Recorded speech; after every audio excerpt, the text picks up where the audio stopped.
Peace, blessings, health, and wellness to the house of David, the elect. Brothers out there that's doing the work of the Lord in sincerity and in truth, teaching and prophesying. And also, peace to all you believers out there that believe on the gospel and believe on the Messiah. It's your brother Nick coming back at y'all with another video, another lesson in truth. And today I want to go into this article that I found on End Time Headlines. That's basically talking about a solar eclipse, right? Which is all a part of biblical prophecy. It's one of the end time signs that was prophesied to come to pass here in these latter days to indicate the end of the age and the downfall of this present empire that we're in right now, and the uprising of a new one, in which Jacob, the Israelites, will be the ruling class. So without further ado, it reads, 99 years ago today, a total solar eclipse split a major U.S. city, and history will repeat itself in 75 days. In 75 days, a total solar eclipse will come to North America, throwing parts of 15 U.S. states into a rare darkness during the day, alongside parts of Mexico and Canada. It's happened before, most recently on August 21st, 2017, but 99 years ago today, on January 24th, 1925, a landmark total solar eclipse came to the U.S. Northeast that divided one of the biggest cities in the world into the eclipse haves and have-nots. That day, totality struck just after sunrise, as seen from parts of Minnesota, Wisconsin, Michigan, Pennsylvania, New York, Connecticut, Massachusetts, and Rhode Island. The city of New Haven, Connecticut, saw totality for the longest at 2 minutes, but this eclipse was most famous for what happened in Manhattan and New York City. A total solar eclipse can only be viewed from within a narrow path of totality, which that day was 103 miles wide. Millions saw it in the New York metropolitan area and the northeastern U.S. on a brilliant, clear, but freezing day. It says, at the time, it would have been the most viewed solar eclipse in history. Among the viewers were 7 scientists in the airship of USS Los Angeles, U.S. Navy airship that carried 500 pounds of telescopes and other sky-watching gear, according to HistoryNet. Around it were 26 airplanes, Let me see. It says that boundary had been predicted to be 83rd Street, cutting Manhattan in two. Everyone to the north was supposed to glimpse a totally eclipsed sun, while everyone to the south merely a partial eclipse. There's no comparison between the two, with totality bringing darkness in the day and the chance to see the sun's corona with the naked eye.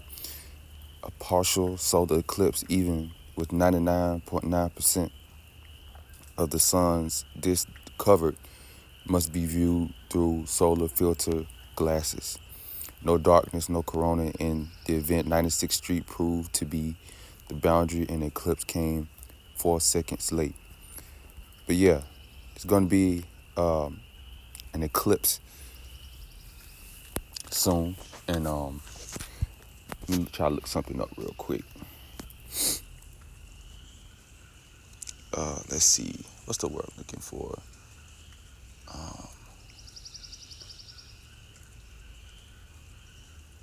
Let's see. Astronomical events. Let me see. Astro events 2024. Astronomy calendar. Let's see. See if there's anything. It's supposed to be a think that's it, maybe. Or the March 25th uh, lunar eclipse, total lunar eclipse, April 8th.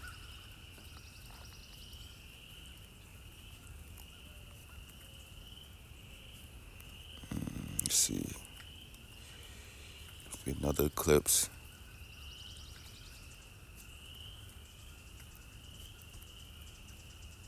It's super moon.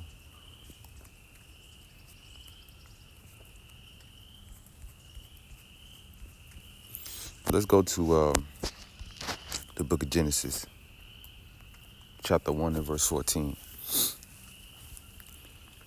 This is speaking about, the sun, the moon, and the stars. So it says, and God said, let there be lights in the firmament to divide, let there be lights in the firmament of the heaven to divide the day from the night, and let them be for signs and for seasons and for days and for years. So the main point I want to touch on in this scripture is how the lights in the firmament, being the sun, the moon, and the stars, was the Most High created through His angels. They were put there to be signs to the world, right, on certain prophetic events that will come to pass.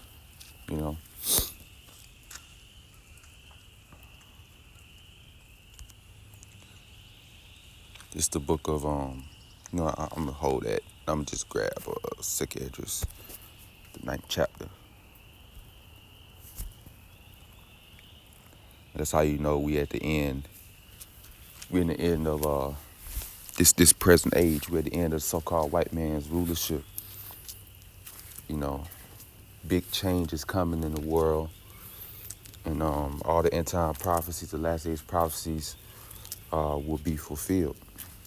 Go to the book of Daniel, not Daniel, but Second Esdras 9 and verse 1. It says, he answered me then and said, measure thou the time diligently in itself.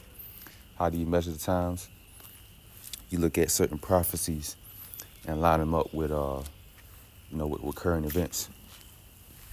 That's how you know how close the end is, or how far away the end is. But we see earthquakes in diverse places. We see pestilence, which is disease. We see wars and rumors of wars. So that's how we know that the second coming of the Messiah draws near. And that's how we know Jacob's trouble is coming. The Lord gonna send plagues upon the world. That's how we know all these things are coming. Because it's signs taking place and we measuring the times, man.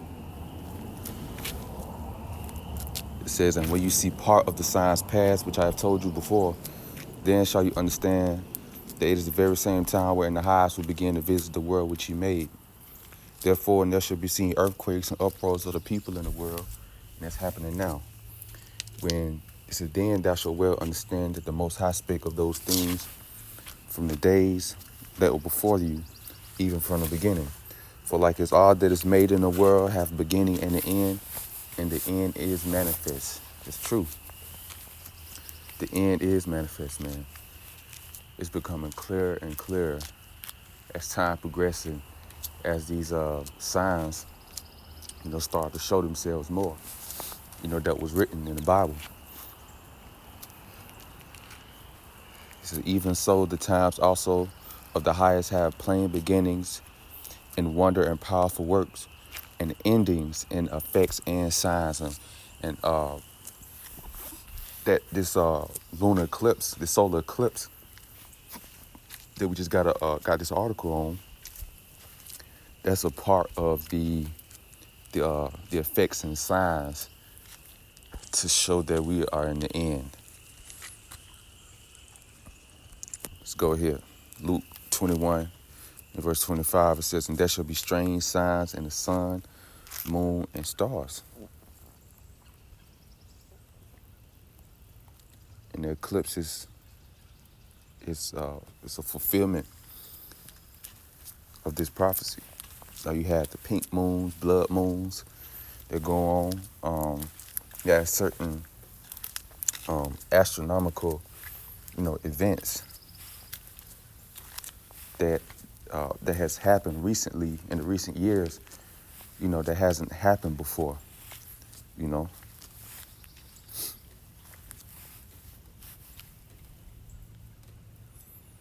Because this goes to show you, man, that we living in the end of this age. Said 2 69 tell you that Esau is the end of the world, and Jacob is the beginning of it that follows. So Esau's the so-called white man, Caucasian or whatever. So while he's ruling in his rulership, and towards the end of this man's rulership, we will see Bible prophecy take center stage. We'll see a lot of the end time prophecies come to pass. So that's how you know that the so-called white man is Esau. That's another way that you can prove it. That's the way that you can prove it. And also, that's how you know that Jacob has next. Our kingdom is near. The Messiah's second coming, who they call Christ, is near. All these things that the Bible speaks about is very close, man. So our scriptures say, our salvation is nearer than when we believe. It's high time to wake out of sleep. For now is our salvation nearer than when we believe. So we can look at the strange signs in the sun, the moon, the stars. Certain things happen, the Lord making it happen. So man, it's at the doorstep. Grab this real quick. It's in Matthew, I think. It's the last scripture I want to get.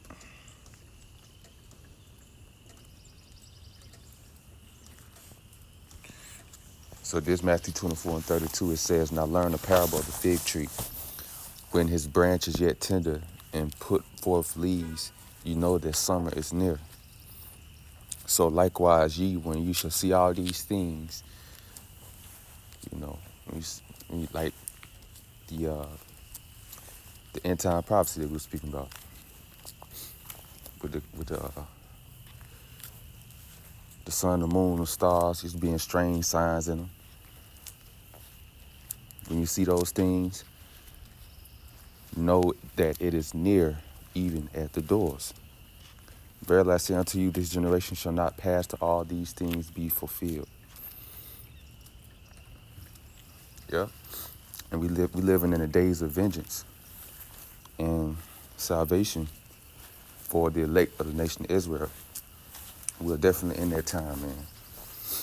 So, I said that was the last one. Let's grab one more, man.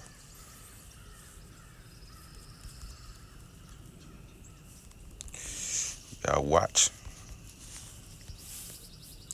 Pay attention to what's going on in the world, man. Let's see.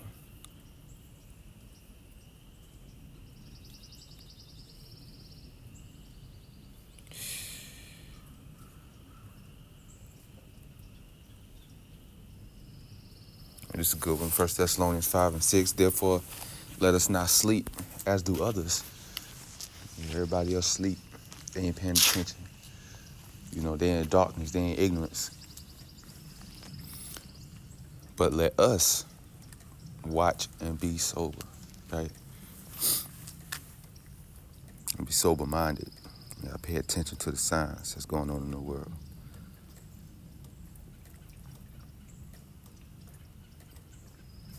Let's see.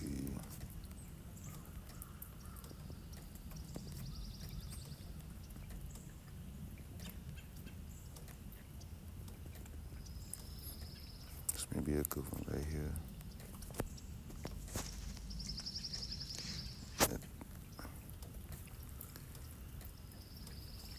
Yeah, Matthew 24:42 says, "Watch therefore, for ye know not what hour your Lord doth come. But know this, that if the good man of the house had known in what watched the thief will come, he would have watched and would not suffer his house to be broken up. Therefore be ye also ready, for in such an hour as ye think not, the Son of Man come. Who then is a faithful and wise servant on whom his Lord have made ruler over his household to give them meat in due season? Yes, you gotta watch, man. You gotta watch for the coming of the Lord. And those one of the signs. That's a part of the signs, man. So yeah, man, that's all I got for today, man. Lord, this was edifying. Till next time, peace.